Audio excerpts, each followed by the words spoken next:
Assalamualaikum warahmatullahi wabarakatuh.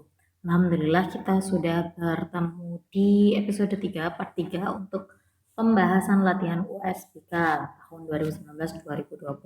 Kita lanjut langsung ke nomor 21. 21 diketahui sistem persamaan dua variabel berikut. Jadi ada X plus 2Y sama dengan 3, dilanjut dengan 3X yang dikurangi 4Y sama dengan negatif 1. Nah, setelah itu diketahui kalau X sama dengan P, Y sama dengan Q, yang dinanya adalah 2P min 3Q. Bagaimana kita menyelesaikan soal seperti ini? Kita harus membuat angka-angka ini, koefisien yang ada di depan X atau Y itu harus sama. Kita fokus ke variabel X aja ya. Kalau di variabel X ini, kalau tidak ada angkanya, kan sebenarnya angka 1 nih. Nah, biar mereka sama, 1 dengan 3 ini kita temukan aja di angka 3. Ini udah 3, berarti yang harus diubah masih yang bagian atas ini. Nah, kalau yang bagian atas ini mau diubah, berarti harus dikali dengan angka 3. Kalau kita kali dengan angka 3, 1x kali 3 jadi 3x. Ditambah 2y kali 3, 6y sama dengan 3 kali 3, 9. Kalau yang bagian bawah nggak perlu dikalikan, biarin karena kita sudah punya 3x di sana. Kalau sudah sama, biar menjadi 0, 3x dengan 3x harus dikurang atau ditambah? Dikurangi teman-teman. Kalau kita kurangi 9 min 1, min ketemu min, plus kan jadinya 10. 6y min 4, min 4y, berarti nanti jadi 10y. Y-nya berarti 10 per 10, yaitu y-nya angka 1. Kalau y-nya sudah ketemu angka 1, kita masuk ke tahap selanjutnya yaitu substitusi. Substitusinya kita ambil sembarang persamaan ya. Saya pakai persamaan pertama. 1x ditambah 2y sama dengan 3. Y-nya tadi udah ketemu angka 1, kita masukkan berarti 2 yang dikali 1, ini masih 1x sama dengan 3.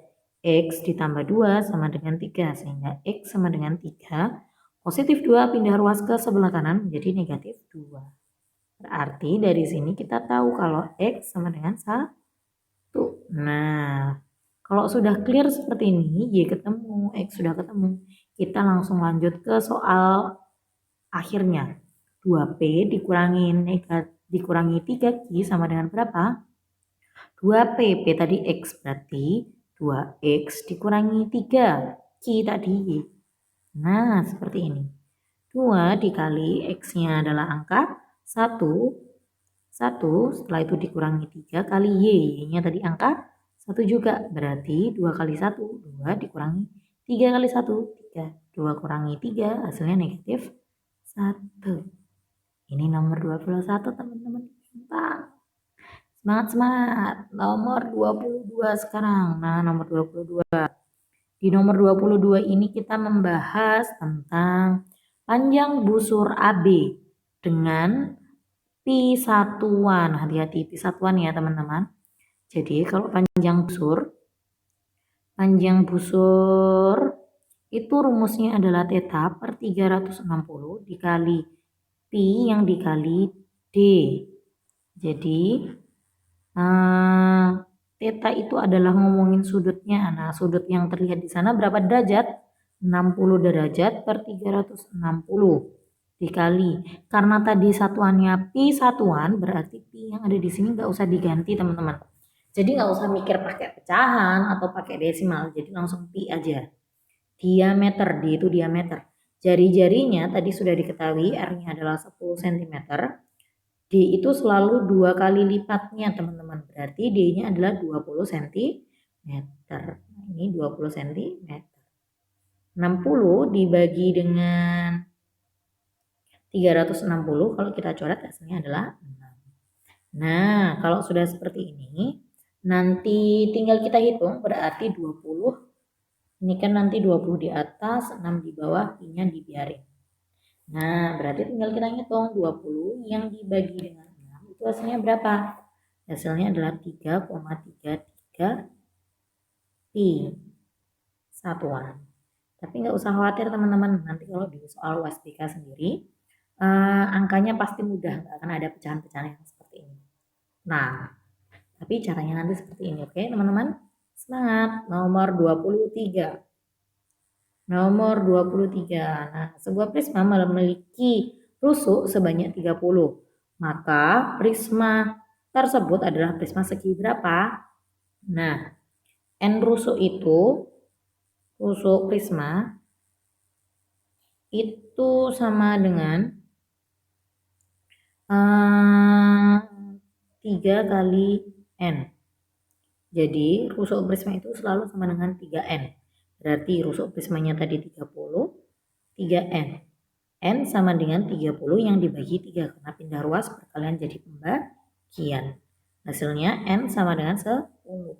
Berarti prisma yang dimaksud adalah prisma segi 10. Tinggal dibagi 3. Nomor 24. Kita bahas nomor 24 sekarang. Sebuah balok memiliki panjang rusuk 10, 6, dan 8.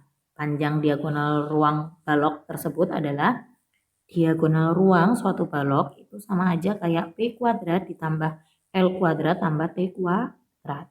Berarti sama aja 10 kuadrat tambah 6 kuadrat tambah 8 kuadrat. 10 kuadrat itu 100 ditambah 36 tambah 6, 4. Berarti nanti akar dari 100. Akar dari kalau kita total semuanya ini tadi akar dari 200. Nah, akar dari 200 itu ingat teman-teman 100 yang dikali 2. 200 sama dengan 100 kali 2. Berarti nggak mengubah nilai. Nah, 100 kalau dikenai akar hasilnya adalah angka 10. Nah, sedangkan yang di dalam kurung masih sama yaitu angka 2. Sehingga diagonal ruang sebuah balok yang dimaksud tadi adalah 10 akar 2. Nomor 25. Nah, perhatikan gambar berikut. Nah, gambar di atas merupakan gambar bola besi yang berada di dalam sebuah tabung terbuka bagian atasnya. Tabung tersebut diisi air sehingga penuh. Jika diameter dan tinggi tabung sama dengan bola, maka volume air yang ditampung oleh tabung adalah volume yang ditampung itu pasti volume tabung yang dikurangi volume bola.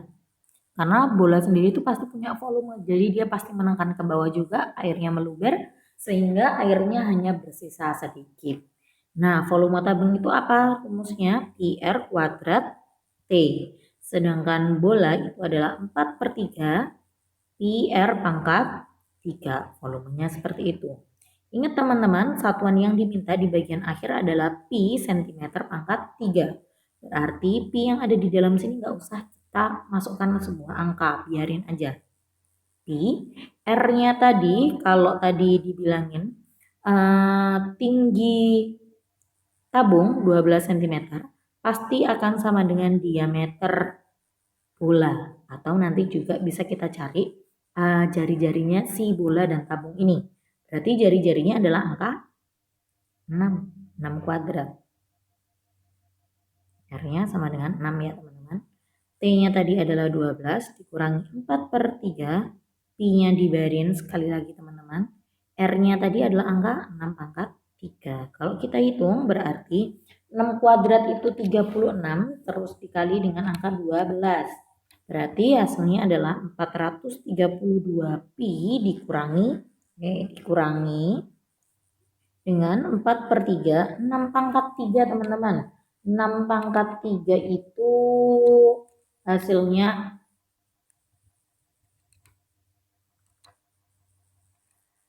216 pi. Nah, 216 kalau kita bagi dengan angka 3, coret-coret ini adalah 72. Nah, 72 kalau kita kalikan dengan 4, nah berarti nanti gini. 432 pi dikurangi 72 kali 4 hasilnya adalah 288 pi.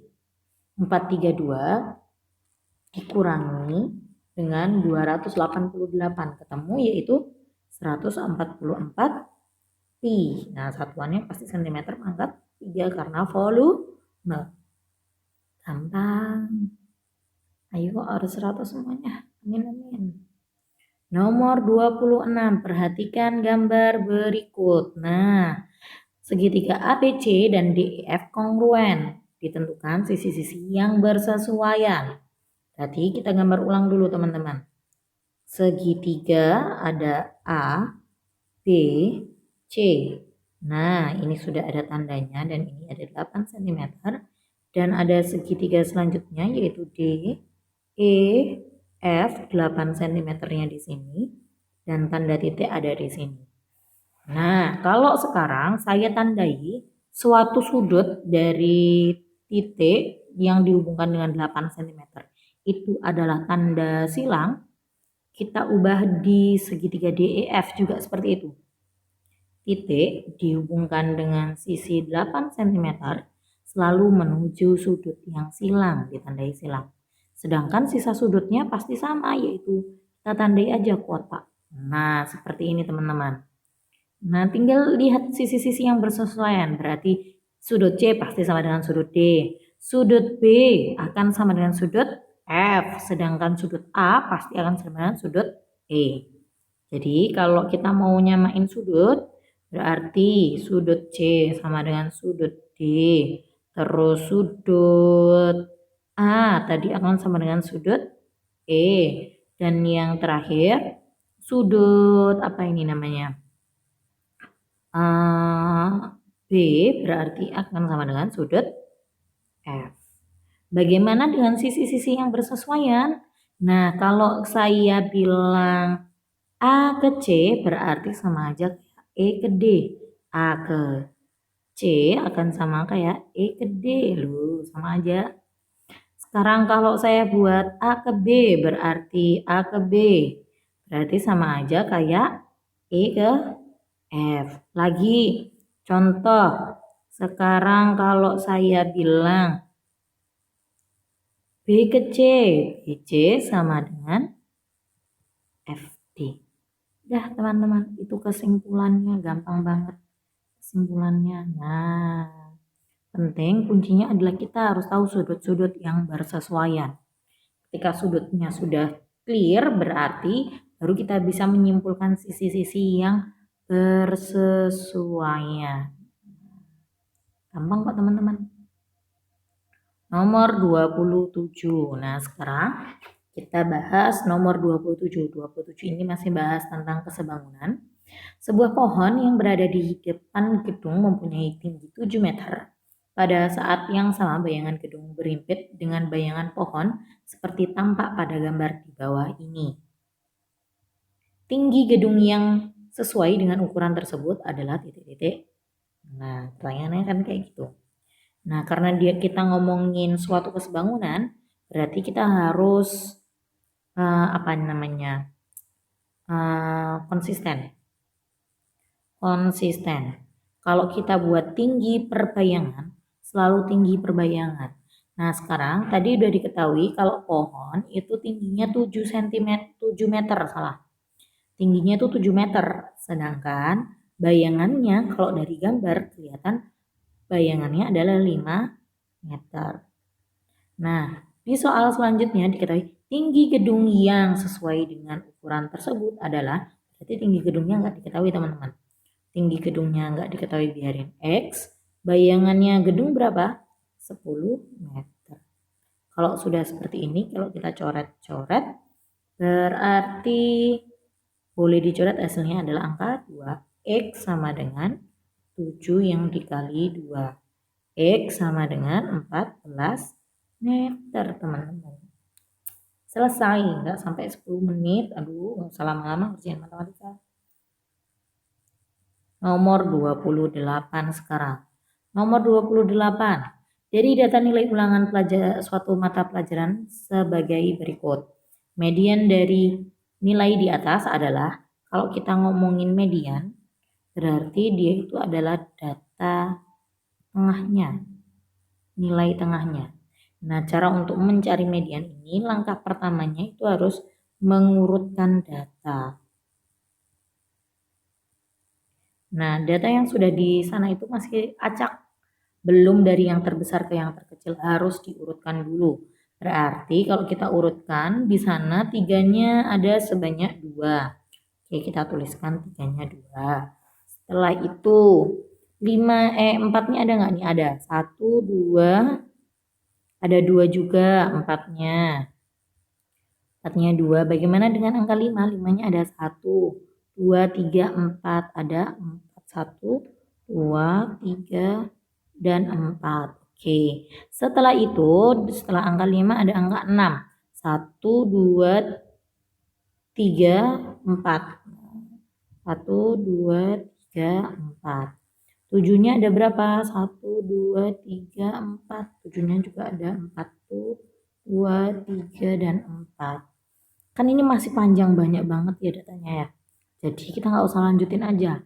Tinggal kalian lihat, kalau kalian rasa ini sudah cukup panjang, kalian data aja. Sebetulnya banyak data yang ada di sana itu berapa? Kita hitung. 1, 2, 3, 4, 5, 6, 7, 8, 9, 10, 11, 12, 13, 14, 15, 16, 17, 18, 19, dan 20. Nah, kalau soalnya seperti ini, berarti datanya itu pasti di antara angka separuhnya 20 itu berapa sih separuh? Berarti pasti angka 10. Nah, kalau dia angkanya genap kayak gini, pasti datanya itu di antara 10 dengan data ke-11-nya teman-teman. Sebelahnya 10. Berarti kalau kita hitung data ke-10 kita tuh ada angka berapa? 1, 2, 3, 4, 5, 6, 7, 8, 9, dan 10. Angka 11-nya juga angka 6. Nah, kalau seperti ini, kalau sudah ketemu data ke-10-nya adalah 6, data ke-11-nya juga 6, kita jumlahin aja. Terus nanti dibagi 2. 12.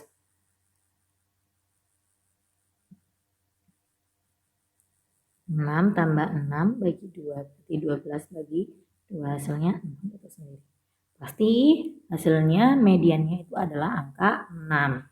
Ini kalau datanya itu adalah data genap. Bagaimana kalau dia datanya itu nanti adalah ganjil 21 sama mama? Kamu pakai 21 tambah 1. Tambahin aja dulu. Ganjil itu selalu tambahin 1. Hasilnya kan 22. Baru kita pakai separuhnya. Separuhnya yaitu angka 11. Data ke 11. Hitung 1, 2, 3, 4, 5, 6, 7, 8, 9, 10, 11. Data ke 11-nya 6. Berarti mediannya nanti 6. Kalau datanya ganjil. Nanti kalau datanya genap harus pakai ini tadi, separuh sama angka sebelahnya. Data ke 10 ditambah 11 baru dibagi 2. Oke. Paham ya teman-teman? Ini kalau seandainya aja. Seandainya ganjil. Karena kemungkinan yang saya keluarin itu yang ganjilnya, bukan yang genap kok. Gampang. Oke. Kita lanjutkan untuk nomor 29, mendekati terakhir nih. Nomor 29, diagram lingkaran di bawah ini menunjukkan hasil penjualan buku di sebuah toko. Jika jumlah berbagai jenis buku yang berhasil terjual seluruhnya pada awal tahun, N-nya itu total buku yang terjual adalah 2.400, dan banyak buku pelajaran,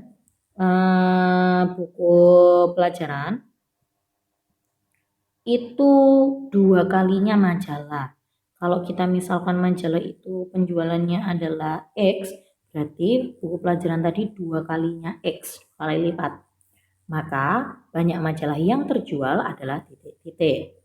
Nah, perhatikan untuk nomor 29 ini kebanyakan kan kita ngomongin persentase ya ternyata. Jadi kalau kita lihat harusnya ensiklo ditambah majalah ditambah dengan novel ditambah juga dengan buku pelajaran itu harusnya kalau utuh itu 100% ya teman-teman, benar kan? Ensiklopedia karena dia pakai sudut 90 derajat pasti setara dengan 25%. Ditambah majalahnya tadi kita masih misalkan X, novelnya tadi 33% dan buku pelajarannya itu adalah 2X, berarti 100%. Kalau kita jumlahkan berarti nanti ketemu 58% ditambah dengan 3X sama dengan 100%. 3X sama dengan 100 kurang 58, hasilnya 42%. X-nya yaitu akan dibagi 42 dibagi dengan 3%. Nah, hasilnya nanti berapa X-nya? X sama dengan 14%. Yang ditanya di soal tadi adalah banyak majalah yang terjual. Majalah tadi X atau 2X ya? Majalah tadi adalah X. Nah, X-nya tadi adalah 14% dari total keseluruhan. Total keseluruhannya adalah 2.400. Berarti 14/100 dikali 2.400. Kita coret 2. Berarti tinggal kita hitung 24 yang dikali dengan 14 ya. Hasilnya adalah 336 buku atau majalah itu tadi. Simple teman-teman. Terakhir nomor 30 kita ngomongin tentang peluang. Peluang ini gampang-gampang. Kedip selesai nih. Ada suatu kantong yang berisi nomor 1 sampai 20. Jadi NS-nya, angka yang ada di semesta yang kemungkinan terjadi itu ada angka 1, 2, 3, 4 sampai angka 20. Nah, padahal yang ditanya adalah peluang terambilnya bola bernomor kelipatan 5. Berarti yang kita minta, kejadian yang kita minta adalah kelipatan 5. Berarti kelipatan 5 itu angka berapa aja? 5, 10, 15, 20, 25. 25 boleh masuk atau tidak? Enggak boleh teman-teman. Karena kejadiannya cuma berhenti di angka 20, enggak boleh lebih dari itu. 21 enggak ada, 22 enggak ada, 23, 25 dan seterusnya enggak akan ada. Berarti kalau sudah ketemu seperti ini teman-teman, peluang kejadian A itu selalu NA yang dibagi dengan NS. NA-nya ada berapa angka ini?